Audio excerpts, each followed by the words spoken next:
8 de la mañana con 33 minutos.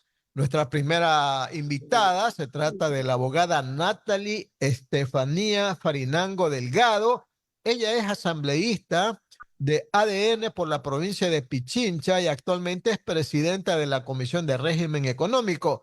Le saluda Natalie, quien le habla, el periodista Alcides Montilla y también mi compañero Julio Ayala. Y le pregunto, ¿cuál es su pensamiento, cuál es su opinión? Queremos conocer su opinión sobre lo ocurrido en la Comisión de Fiscalización, que finalmente pues determinó que no se efectúe el juicio político a la fiscal Diana Salazar. ¿Cuál es su respuesta,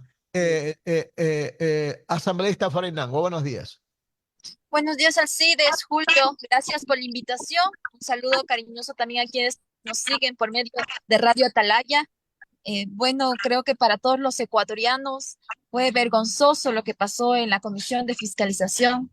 Lamentablemente, los políticos debemos tener inteligencia emocional para sabernos controlar, para tener debates de altura, a pesar del furor que pueden darse en los debates políticos. Siempre hay que responder con altura y sobre todo porque estaban discutiendo temas sumamente importantes. Ya el Pleno de la Asamblea Nacional, como ustedes conocen, el día de ayer discutió los temas también que se trataron dentro de la comisión. Entonces, eso ya está sellado. Los que buscaban impunidad a través de seguir un juicio político a la fiscal general del Estado ya no la van a tener, porque ayer se archivaron los juicios políticos de la fiscal, los dos juicios políticos, tanto de los asambleístas Héctor Valladares como de la asambleísta Gisela Garzón, fueron ya archivados dentro del Pleno de la Asamblea Nacional. Natalie, la fiscal Salazar se ha referido al tema y ha dicho que sabíamos que los narcojuicios nacieron viciados, sin el sustento que al menos un proceso de este tipo requiere. Y lo ocurrido da cuenta de los macabros intereses que habían detrás de todo esto. ¿Usted corrobora lo dicho por la fiscal? Bueno, yo creo que la fiscal al dar esas aseveraciones es porque en el caso de que se procedía el debido proceso dentro del juicio político a ella, iba a demostrar y a denostar todo lo que había detrás de quienes querían seguirle este juicio político. Ya el Pleno de la Asamblea Nacional ha dicho que no, pero ella sigue, ¿no? Todavía sigue algunos meses dentro del cargo de fiscal general del Estado. Y como siempre lo he dicho, hay un brazo político dentro de la Asamblea Nacional que quiere proteger al crimen organizado, que develará y que han sido develados, es más, en algunos casos judiciales, como el caso Plaga, el caso Metástasis, en donde se han involucrado algunos actores políticos que lamentablemente manchan a toda la política ecuatoriana y por ende es que hay tanta denostación hacia la política, porque dicen a la final los políticos que son nuestros representantes están involucrados en casos de corrupción. ¿Quién nos está defendiendo? Están defendiendo sus intereses. Y por ende era importante tomar la decisión que ayer tomó el Pleno de la Asamblea Nacional. Una vez archivado el juicio a la fiscal, ¿qué va a pasar con los otros juicios, verdad? Con los juicios a tres exministros del gobierno de Lazo, por un lado, y al juicio a la ministra del Interior, Mónica Palencia. ¿Qué va a pasar con esos juicios? Bueno, dentro de la sentencia judicial que ustedes también conocen, se había pedido que se respete el debido proceso que había sido violentado a la asambleísta Inés Alarcón al haber retiro de firmas y no haberle notificado correctamente. Entonces, se tiene que volver a los juicios políticos dentro del cronograma aprobado. Entonces, los juicios políticos del señor Guillermo Lazo serán reactivados, tal como lo aprobó la Comisión de Fiscalización, que es acatar la sentencia en donde el juez constitucional determina que se han violado los derechos de debido proceso a la asambleísta Inés Alarcón. Y seguirán los juicios, en este caso, del de los ministros del señor Guillermo Lazo. Oiga, ¿y cómo queda la sanción económica que ha pedido el juez en contra de los miembros de la Comisión de Fiscalización? Y eso también está analizando el jurídico de la Asamblea Nacional, porque por día que incumplían la sentencia había una multa a los miembros de la Comisión de Fiscalización. Y por ende era que los miembros de la Comisión de Fiscalización pedían a la presidenta de la comisión, porque ella tiene la facultad, según la ley orgánica de la función legislativa, que convoque inmediatamente a la sesión, porque los afectados iban a ser directamente ellos. Entonces eso, por la representación jurídica, está analizando el representante de la Asamblea Nacional, ha dicho que y ha apelado, es más, la sentencia, pero ya por temas de multas económicas, porque en primera instancia ya ha decidido igual la Comisión de Fiscalización acatar la sentencia. 8 de la mañana, 38 minutos, Radio Atalaya y su programa de opinión política, Punto de Vista. Estamos entrevistando a la abogada Natalie Farinango, asambleísta de ADN y presidenta de la Comisión de Régimen Económico. Habíamos visto en la pantalla del Zoom al director del programa. Ahí está el ingeniero Andrés Mendoza Paladines. ¿Qué tal, ingeniero? Buenos días. ¿Cómo está usted? Muy buenos días a don Alcides Ezequiel Montilla y muy buenos días, por supuesto, también a nuestro compañero licenciado Julio Ayala Serra y a la asambleísta Natalie Farinango, nuestra primera invitada de ADN, de la bancada de ADN, que es la bancada de gobierno. En este día miércoles 11, a propósito 11 de septiembre, como bien lo mencionó Alcides al iniciar el programa, en el que se conmemoran varios hechos en la historia, como el 9/11 en Nueva York, como lo de Chile, cuando fue el golpe de Pinochet a Allende y muchas otras cosas. Hoy también se conmemora cuando Ecuador se creó como república, es decir, cuando se separó de la Gran Colombia realmente en 1830. Pero fuera del calendario histórico y volviendo la cara al programa, vamos a luego el saludo, a darle el paso al licenciado Julio Ayala para que él haga sus preguntas y luego continuamos nosotros con doña Natalie. Julito. Gracias, Andrés, gusto de saludarte. También saludar pues a la guapa asambleísta Natalie Farinango, que yo la estoy viendo y me parece que fuera una niñita de colegio, tiene cara de bebé, pero se desenvuelve muy bien. Me Tiene pregunto yo, 24 ¿cómo años. tan joven? ¿Ah? ¿Cuántos? Tiene 24 años y es la asambleísta más joven de la Asamblea Nacional actual, estimado Julio. Bueno, y no solamente que es la asambleísta más joven, sino que ya es abogada, lo que significa que es una persona muy especial. Oiga, y le falta algo, pues, Julio, le falta algo, pues. Desde joven. Julio, ¿Ah? le falta algo. También es guapa, pues, de Yapa, pues. Oiga, lo dije de entrada y hasta los lentes le acompañan. Hasta los lentes le acompañan. Doña Natalie, gusto de saludarla. Dígame una cosa. Y si, por ejemplo, la bancada correísta que tiene entre ceja y ceja sacarla a la fiscal, inicia un nuevo juicio parlamentario, ¿es posible? Tendrían que buscar otras causales diferentes a las ya propuestas, porque ya las causales por las cuales iniciaron los juicios políticos quedaron inexistentes porque se han archivado dentro del Pleno de la Asamblea Nacional. Pero entonces tendrían que iniciar uno nuevo, pero no les alcanzarían los tiempos porque la fiscal, recordemos que ya está terminando igual los 6 años para los cuales fue electa fiscal general de la Nación. Entonces los tiempos por ahí les jugarían en contra.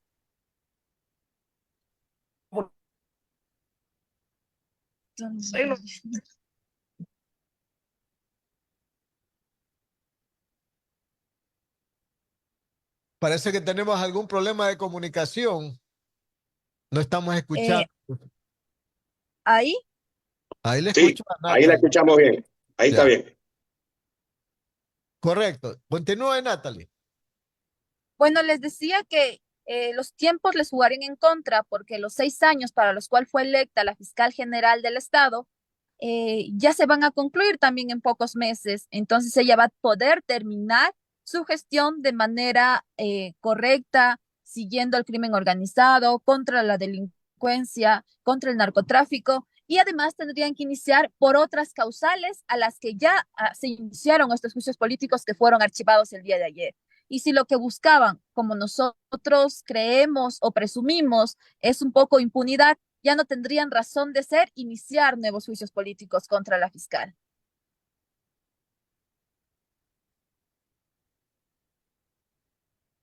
Julio.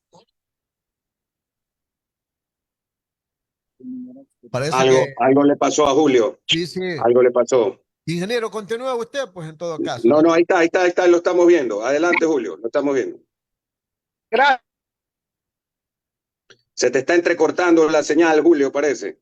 Estás con algún problema de señal que se congela y se entrecorta. Pero bueno, hasta recuperarla, a ver si nos dice, 8 de la mañana con 43 minutos. Doña Natalie, vea que tiene barra propia aquí en Punto de Vista, en Atalaya, eso para empezar, que le han hecho una barra buena ahí y merecida también los compañeros, tanto Julio como Alcides. Oiga, yo le quería preguntar, esto de los juicios políticos, aparte de lo de la fiscal, es decir, lo que toca ahora venir, la Comisión de Fiscalización resolvió lo que usted bien manifiesta, que se vuelvan, que se retrotraiga a el momento en que tenían que hacerse los juicios políticos a los exministros del gobierno anterior, perdón, de Guillermo Lasso. Pero el Pleno de la Asamblea no ha dicho nada al respecto. Y más bien los señores, por ejemplo, del Partido Social Cristiano, insisten en que no van a acatar la sentencia del juez de Quitumbe. ¿Cómo quedaría eso? ¿Cuándo se aclara eso? Bueno, el órgano directo que debía acatar la sentencia, que es la Comisión de Fiscalización, ha resuelto acatar la sentencia, porque lo correcto es acatarla. Lejos de que pueden tener diferencias o creer que no es correcta, existen recursos procesales de alzada, como el recurso de apelación que han planteado de manera legal y legítima, pero dentro del recurso de apelación se resolverá si existe o no, o si fue correcta o no la decisión del juez constitucional de primer nivel, pero ellos no pueden decidir acatar o no acatar, porque la decisión judicial no es discrecional. Dentro de un Estado de Derecho, nos guste o no nos guste, lo que determine un juez se debe acatar. Y como bien mencioné, existen recursos procesales de alzada que legítima y legalmente pueden poner y que han puesto como es el recurso de apelación. Ese recurso es ante la Corte Provincial de Pichincha, ¿verdad? Y luego pueden ir a la misma Corte Constitucional, si no me equivoco, ¿no? Y luego pueden poner inclusive un recurso extraordinario de protección. Entonces, tienen varios recursos que pueden realizarlo, si ellos consideran que ha fallado de manera incorrecta el juez. Pero como bien lo mencioné, no es discrecional acatar o no acatar, porque si fuera discrecional, muchos no acataran la sentencia de un juez. Entonces, no estaríamos en un Estado de Derecho. Pero Natalia, acuérdense que hay una sentencia o un dictamen de la Corte Constitucional que habla sobre el tema de la independencia de funciones y de que los jueces y juezas no intervengan con sus dictámenes en otras funciones. Eso también existe. Entonces no estamos hablando de que es una sentencia de un juez de garantías, en este caso contra un ciudadano común o una entidad común. Está hablando sobre un poder del Estado. Entonces ahí no sé si aplica lo mismo, usted que es abogada. Bueno, es correcto. En realidad, la sentencia del juez primero es para medidas cautelares que determina y también que determina. Dice que el Poder Judicial o que no se deben utilizar estas acciones de protección o acciones jurisdiccionales para violar el tema de control político y fiscalización que tiene la Asamblea Nacional. Pero, por ejemplo, voy a poner un ejemplo, el señor Juan Zapata, que ha dicho yo también voy a poner una acción de protección porque me violaron un montón de derechos. Ahí no se puede porque ya hay una resolución del Pleno en donde a él se le censuró políticamente. Pero aquí, ¿qué pasa? Aquí a la compañera Inés Alarcón se le violaron derechos constitucionales del debido proceso. Entonces, ¿ella qué tenían que hacerlo? Ok, legalmente y legítimamente los compañeros asambleístas podían retirar las firmas, sí, pueden retirar las firmas, pero tenían que notificarle que retiraron las firmas para que ella pueda subsanar este tema de retirar las firmas y sean calificados los juicios políticos. Entonces, aquí nos está yendo contra la facultad constitucional que tenemos los asambleístas de control político y fiscalización, sino contra el derecho constitucional del debido proceso del asambleísta Inés Alarcón. Ok, está contestada la pregunta y lo entendemos de esa manera ya con su explicación. Vamos a continuar en un momento con las preguntas de Alcides Montilla, pero antes me queda esta inquietud. En la Comisión de Fiscalización ha habido el día lunes, no sé si solo uno o más, pero uno que se ha conocido cambio de bando, en este caso de un asambleísta de Galápagos, que era de la lista 6, aparentemente se salió de la disciplina. ¿Él pasará a ser parte de la bancada de gobierno o como lo manifestó, eso es lo que ha dicho ayer, se quedará como independiente? Yo escuché ayer al asambleísta Rogel en la entrevista y él dice que no Rogel. pasará a ser parte de la bancada de N. Puede cambiar más adelante, pero ayer también yo pude conversar dentro del pleno y él más bien estaba sorprendido por la expulsión de su bancada, porque entiendo que él tiene bastantes lineamientos acorde a la bancada de las 6 que era parte. Inclusive él dentro del voto de la Comisión de Fiscalización, él votó en blanco, ni siquiera votó cómo votaron los asambleístas de ADN. Claro que es una decisión ya del grupo político al que pertenecía, pero entiendo que por el momento él está tratando de conversar, es más con la que es parte, con la bancada que fue parte, porque él sí se siente bastante representado con esa bancada. Ok, ok, o sea que eso quedará en las próximas horas, se sabrá en qué queda por parte del asambleísta Rogel. Don Alcides Montilla.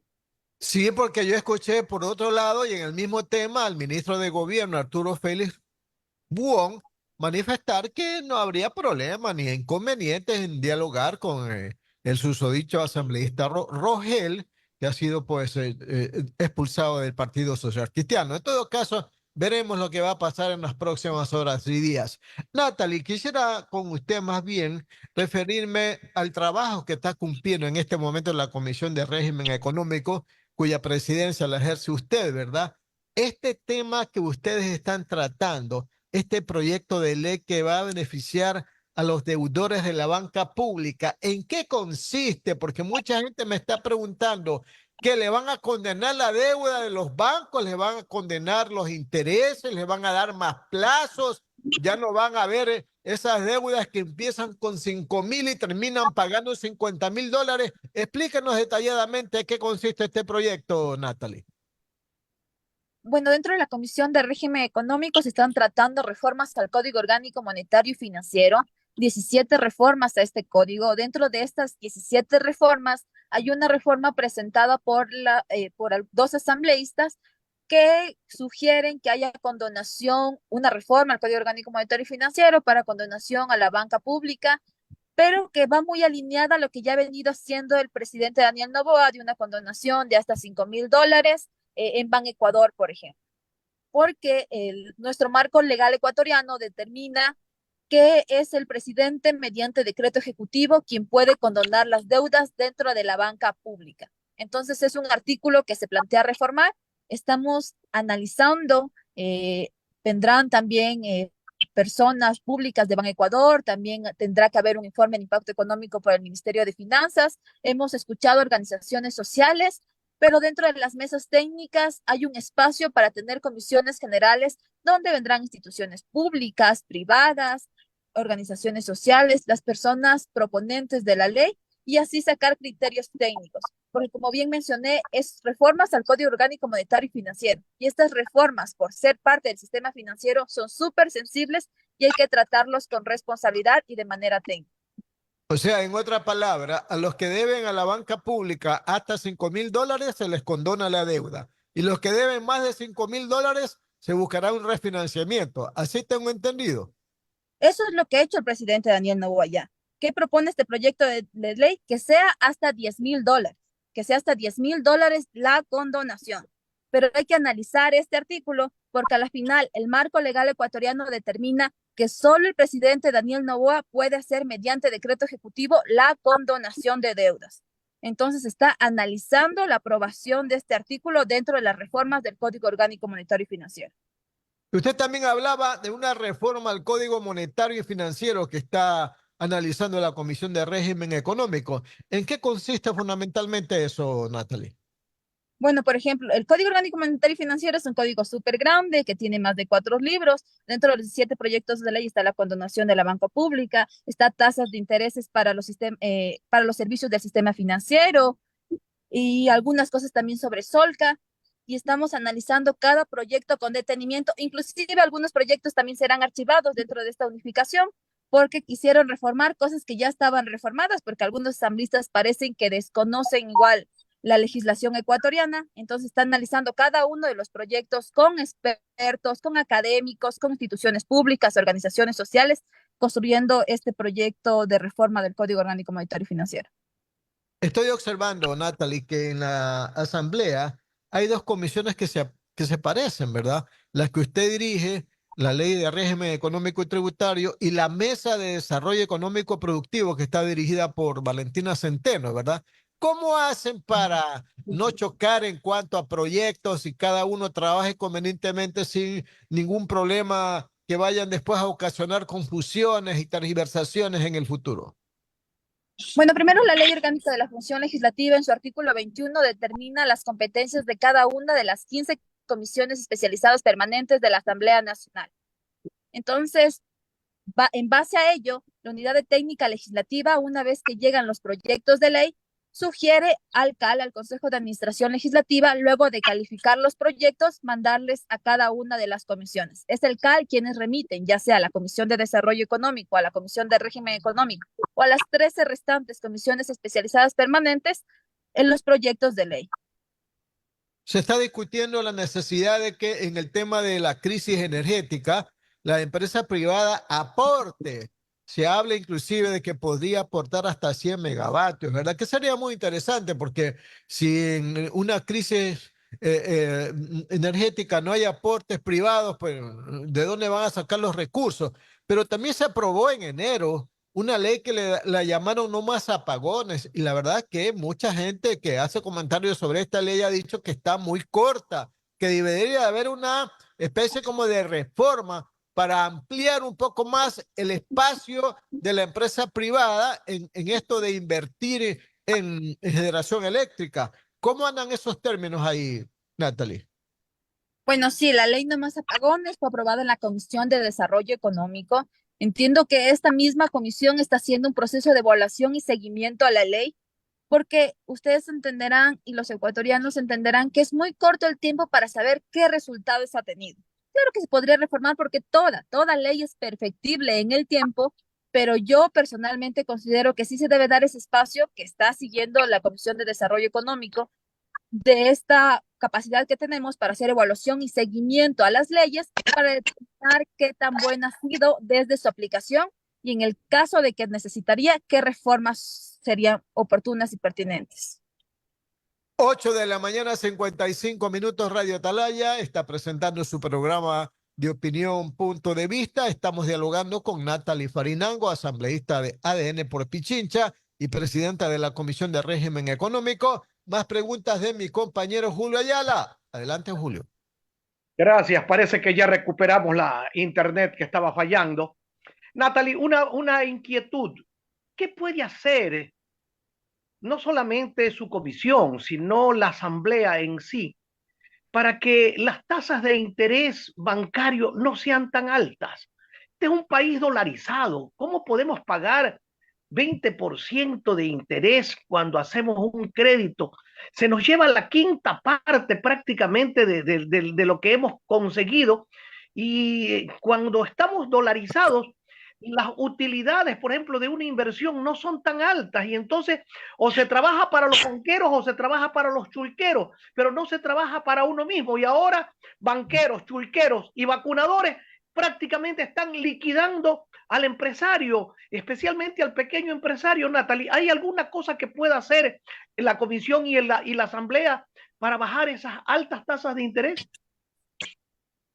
Julio, es algo que precisamente se está analizando de manera técnica dentro de las reformas del Código Orgánico Monetario y Financiero, porque el sentir suyo también es el sentir de la mayoría de los ecuatorianos, pero nosotros lo hacemos con total responsabilidad, sin caer en populismo, que capaz que resulta rentable decir, sí, vamos a bajar los de interés del sistema bancario, pero no es correcto ni responsable hacerlo sin análisis técnicos previos, sin escuchar, por ejemplo, a la Junta de Política y Regulación Financiera, sin escuchar a académicos, expertos, porque, como bien lo comentaba, el sistema financiero es súper sensible.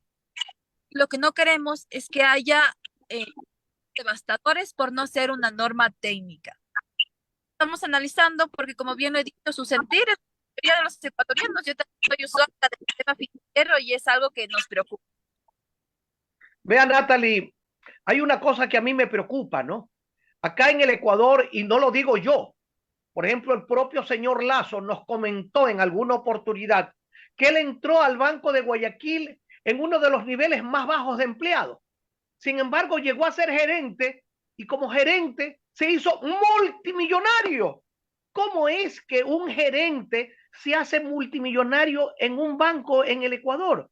Yo he estado en otros países y conozco a personas que manejan la banca y son personas de clase media alta que tienen sus buenos ingresos, pero que no es que se convierten en millonarios. ¿Por qué razón aquí el que llega a ser gerente de un banco se hace multimillonario cuando entró Chiro prácticamente? ¿Cuál es la razón para que puedan llegar a eso? Usan el dinero de los aportantes de los cuentacorrientes y cuentahorristas para beneficio personal. Bueno, yo creo que ahí habría que dar caso por caso, porque no todas las historias se repiten ni son comunes. La mayoría de los ecuatorianos trabajamos un montón y no llegamos a amasar grandes fortunas. Algunos ni siquiera les alcanza, y es más, a la mayoría de los ecuatorianos ni siquiera les alcanza para vivir dignamente. Y todo eso en temas de justicia social y equidad social se ha analizado. La Comisión de Desarrollo Económico, es más, aprobó un impuesto a las ganancias extraordinarias de la banca porque se demostró que dentro de pandemia el sistema financiero, los bancos fueron los que más facturaron y otras empresas, obviamente en pandemia, inclusive quebraron. Entonces aprobó un impuesto extraordinario a la banca. Y son medidas de justicia social que se están tomando, pero se los tiene que tomar también de manera técnica y responsable con el país. Sí, Natalie, pero yo no hablo de la banca, hablo de los gerentes de los bancos que llegan a ser multimillonarios cuando ellos deben estar ganando un sueldo. Hay hasta una prohibición, tengo entendido, para que usen los dineros de la banca en beneficio propio, es decir, para que pongan empresas y todo eso. Se sabía desde hace muchos años de que, por ejemplo, apretaban a ciertas empresas, a ciertos negocios, los apretaban cuando debían y se apropiaban de esos negocios y los hacían rentables porque tenían a su disposición fondos de los usuarios. Eso es normal en el Ecuador, es muy tirado a la banca. Yo recuerdo el caso del Banco del Progreso y prácticamente todos los señores Isaías, todos se hicieron multimillonarios poniendo un banco, teniendo la gerencia de un banco. ¿Cómo llegan a ser multimillonarios cuando realmente manejar un banco es ganarse un sueldo?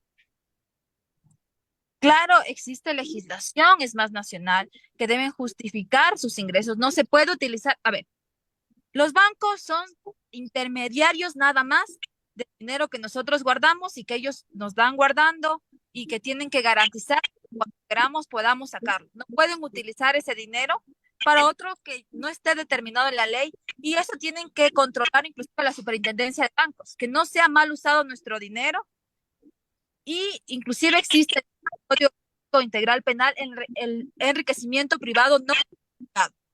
Entonces, se tiene que analizar, se tiene que, inclusive si se logra ver que hay un enriquecimiento privado no justificado, hay hasta prisión para estas personas que utilizan de manera no correcta el dinero que es de los cuentahorristas en el caso de los bancos. Pero hay que analizarle, eso digo, el caso específico al que se refiere, porque ahorita yo no podría decir que tal persona se enriqueció o tal persona no se enriqueció, porque podría ser inclusive sujeta a una denuncia por infamias. Entonces, yo sí creo que hay que analizar caso por caso para así poder determinar culpables y que la justicia haga lo correcto, porque es incorrecto que usen el dinero de otras personas para enriquecerse, hacer grandes patrimonios y luego no poder aportar al país, porque inclusive los que más ganan, más ganamos, pagamos, por ejemplo, impuesto a la renta o pagamos diferentes impuestos para que eso sea retribuido en servicios a la mayoría de los ecuatorianos, en servicios de educación, de salud, y que eso es lo correcto dentro de un país y que la Constitución mismo determina que debe haber. Bueno, yo en los casos que he mencionado son públicos y notorios, ¿no? Y no dichos por mí, sino dichos por ellos mismos, ¿no? Todo el mundo sabe, por ejemplo, que por ejemplo, en el caso del Banco del Progreso, para poner un caso, el señor que se hizo propietario del Banco del Progreso, yo lo conocí como asesor del Ministerio de Finanzas, asesor.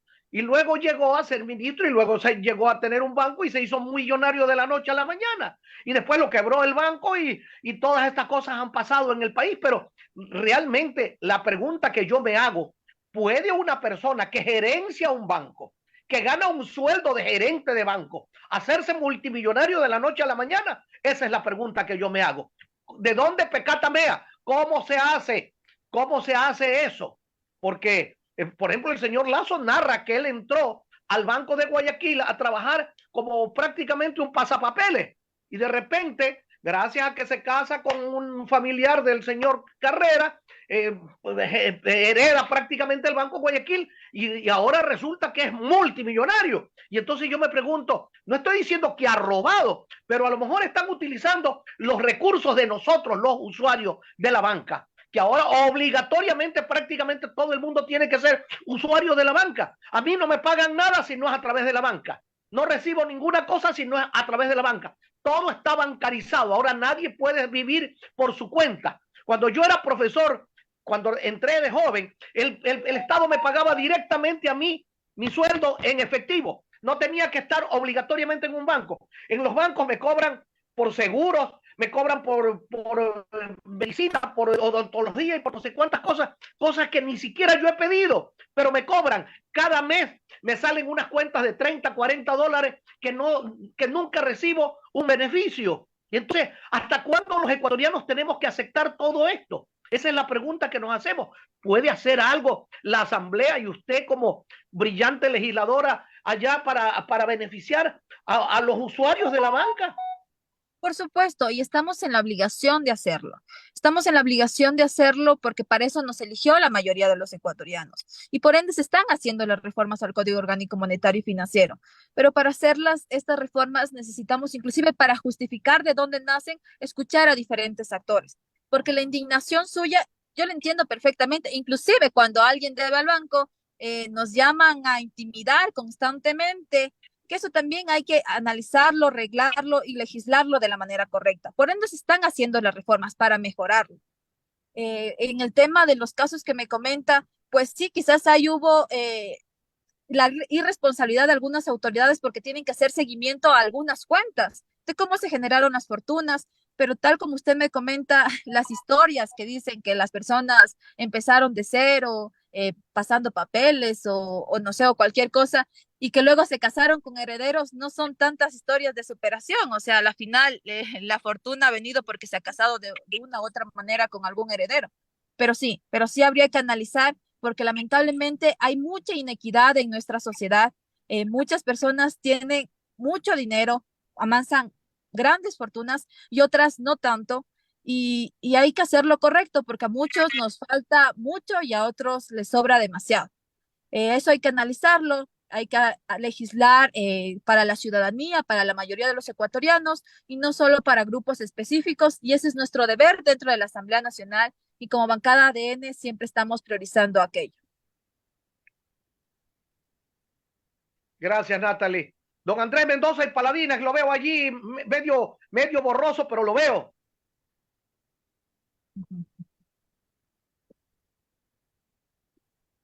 Está con el mute. Ingeniero. Las preguntas finales con la asambleísta Natalie Farinango. Natalie, una última inquietud y con esto la dejamos. El día de hoy y mañana, ¿qué tienen en el pleno de la asamblea pendiente? O mejor dicho, como parte de la agenda. Bueno, el pleno de la Asamblea Nacional hoy sesiona en Riobamba a las 11 de la mañana. Justo estamos viajando hacia Riobamba en conmemoración de las fechas que usted muy bien ya la ha anunciado. Y el día de mañana tenemos pendientes aprobar algunos informes de proyectos de ley, analizar el informe a la Nación del señor presidente de la República también, que mañana se va a discutir dentro del pleno de la Asamblea Nacional, que es lo fundamental que haremos el día de hoy y mañana. Lo de Riobamba.